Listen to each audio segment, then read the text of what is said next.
Hey everyone, how's it going? Today I would like to give my first reading update on Life and Fate by Vasily Grossman, which I am reading for March of the Mammoths.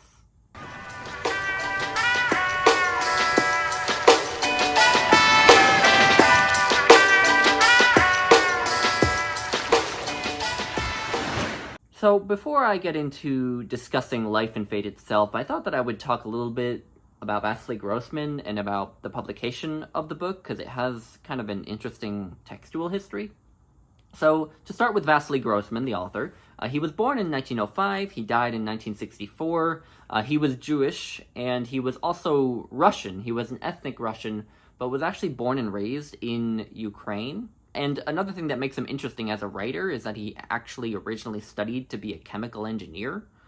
So his original career aspiration was not as a writer, but eventually he started to write journalism and got established as a journalist, and then ended up being one of the first journalists to write about the Holocaust after it came out what the Nazis had been doing. And he was one of the first to write about that. And he spent about 1,000 days on the front lines with the Soviet army, reporting on the war. And he did apply to fight in the army, but he was actually rejected for physical reasons of some sort. But he did a lot of reporting on the First World War and on the Second World War, and on the Holocaust. And he also has some nonfiction books published about the Holocaust and about other topics in 20th century history. So that's kind of Vasily Grossman, a little bit about Vasily Grossman.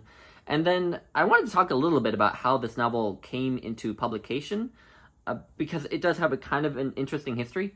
So people who are familiar with Life and Fate will know this, but for everyone else, Life and Fate is actually technically a sequel to Vasily Grossman's earlier novel, Stalingrad, which is about the Battle of Stalingrad. And the Battle of Stalingrad has a prominent place in the story of this novel as well. But Stalingrad was able to get published in the Soviet Union because it was not very critical of the Soviet regime. It kind of skirted away from doing that.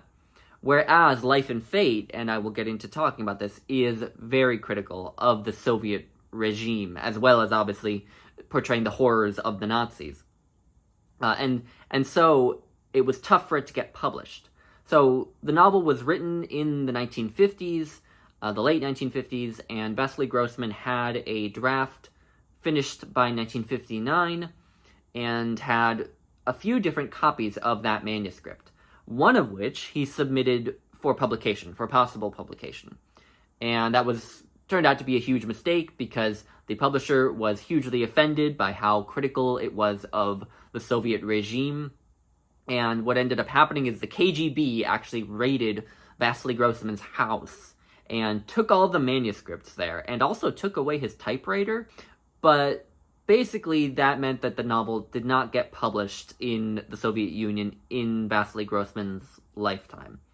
However, thankfully, there were 2 copies of the manuscript that survived the KGB raid on Grossman's house, because he had given a copy of the manuscript to 2 friends. And one of those friends, after Grossman had died, managed to smuggle the manuscript out of the Soviet Union. And it got published, I believe, in France in 1980. So Grossman died in 1964, and his novel, arguably his magnum opus, was not published until after his death. He never got to see it published in his lifetime. And it wasn't published in the Soviet Union until 1988.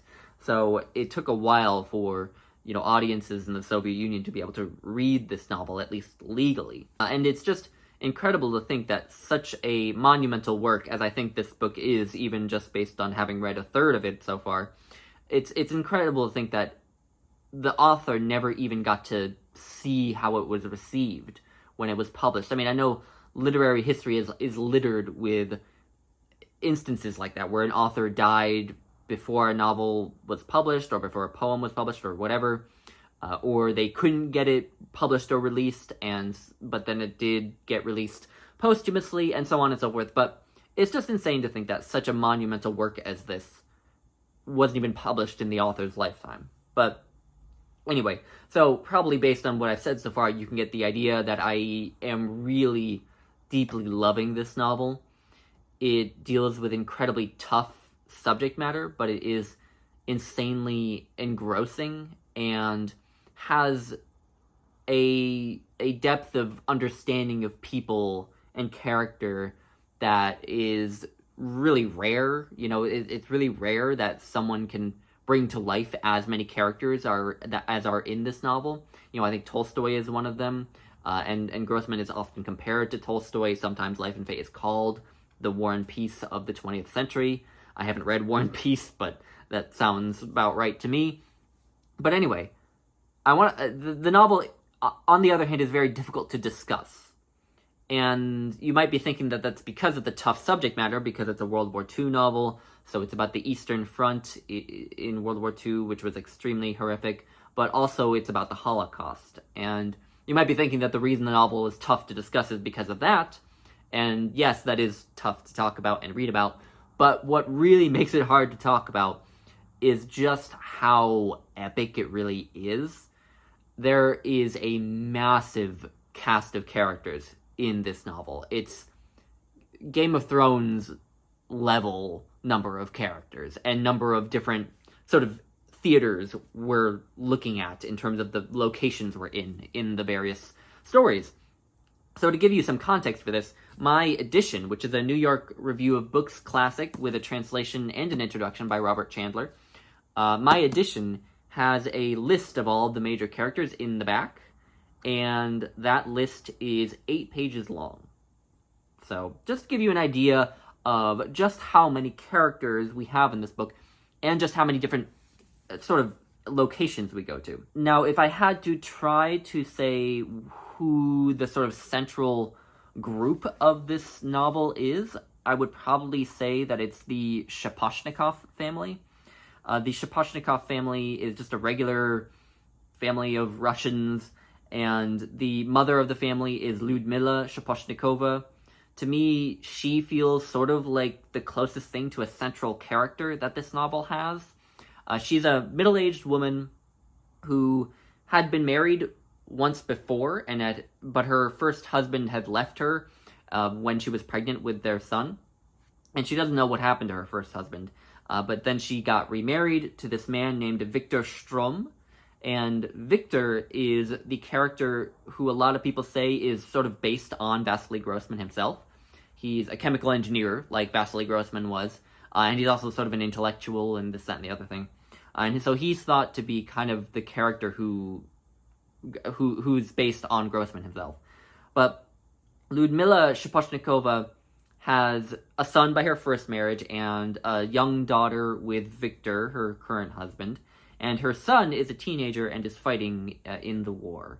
But she seems to me to be coming forward as sort of a central character.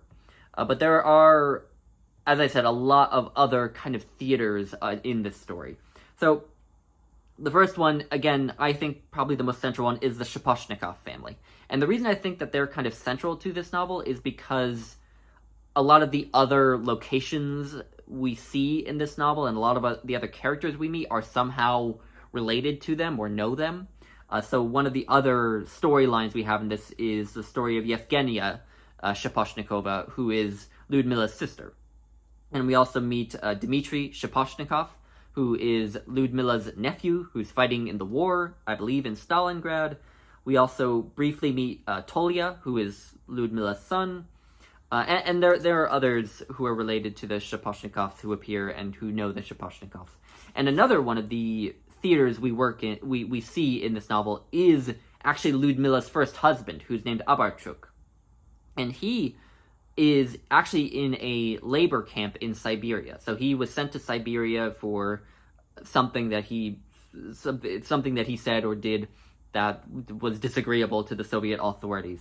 And what's interesting is that Lyudmila does not know that. She actually doesn't know what happened to him. So she doesn't know that he's in this labor camp. But that's another story that we see, is Abarchuk in the labor camp. Then probably the most heartbreaking story that we have in this novel is a group of people who are on their way to a death camp. The people are all Jewish and they're on their way to a Nazi death camp. That is another story in this book. We also have a few different locations involved with the Battle of Stalingrad. And I can't go through them all just for the sake of time and because it would probably get kind of tedious. And then we have other assorted locations. We have a tank corps that we follow a little bit, and others on the front lines of the war. But I think it would be really tough for me to like run down each individual character and each individual story. And so I thought I would just try to touch on kind of a few major themes that I'm seeing in this novel. And the first of those, obviously, is just how horrific this war is, this experience of war is in World War II, especially on the Eastern Front. The human cost of the war for the Soviet Union was just insane in World War II. And for a lot of this first part of the novel that I read, I was thinking about that really famous Herodotus quote from the Histories, which is, I will read it for you. In peace, sons bury their fathers. In war, fathers bury their sons. And something that I thought while reading this is also that, I know that that's an English translation of a Greek sentence, so it might not be translated, totally faithfully. But what the sentence should be, I think, is in peace, sons bury their fathers and mothers. In war, mothers bury their sons and daughters. Just because one of the major experiences that comes out of this novel is just how tough so many mothers had to be during war. I mean, of course, the men on the front lines are going through horrible things, but for a mother to think about her son possibly being dead, possibly being wounded, possibly being lost and never found or something, would just be a horrific experience, I think, for any mother. And that experience just keeps coming out in this book for me. And again, I think that goes back to Lyudmila Shaposhnikova being kind of the central character, because like I said, her teenage son is fighting in the war. So that's probably the biggest theme to come out so far, is just the experience of war, both for the men and for the people who love the men who are in war. And what's interesting actually too is that what I've seen so far of the men who are actually on the front lines fighting is that there's actually very little actual fighting being portrayed so far. So far, what's standing out to me about the scenes that actually take place near a battle is just how not violent they are, just how much they seem to be about people kind of sitting around waiting for something to happen. And another theme kind of came out was that even in the midst of this horrible event, life kind of goes on, right? That sounds like such a cliche, but when you look at these soldiers on the front lines, they play games, they make music, they fall in love. Women fought in the Soviet army, and so there's love making going on in the Soviet army. Life kind of goes on, and what's interesting is how the most horrific parts of the novel are not really on the front lines. They're at home, and they're in, of course, the death camp and the concentration camp.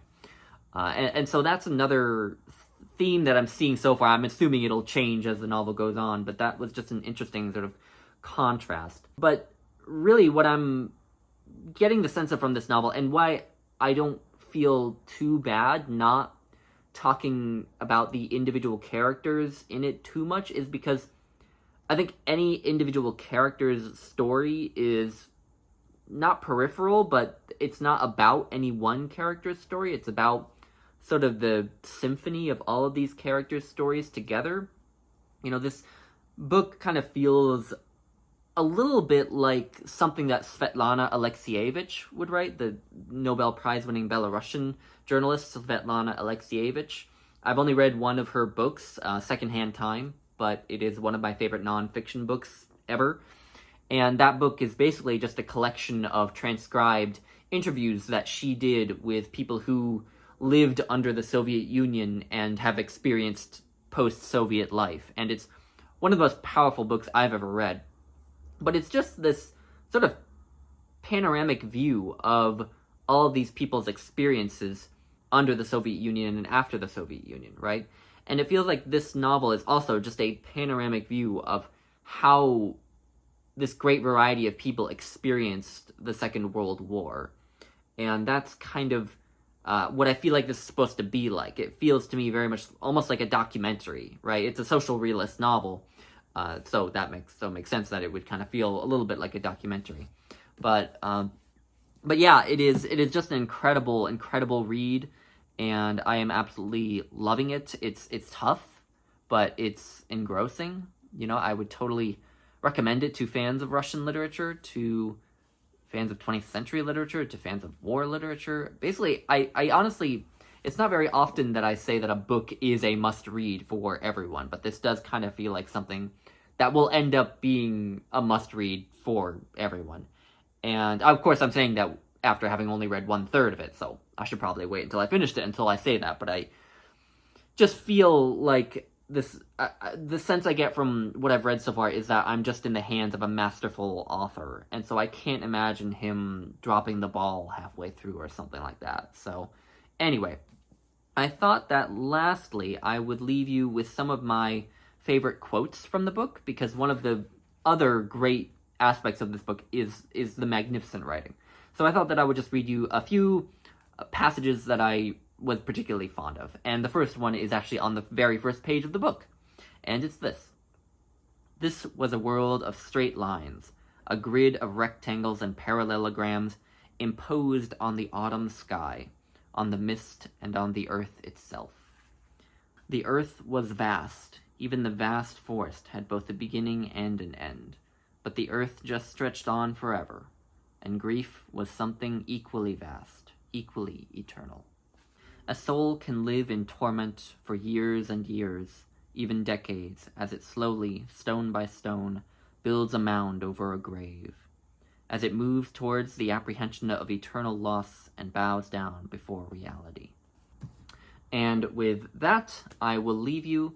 If you have read this book, I would love to hear your thoughts, or if you're currently reading it. I don't know if anyone who's currently reading it will be out there, but if you are, then let me know what you think of it.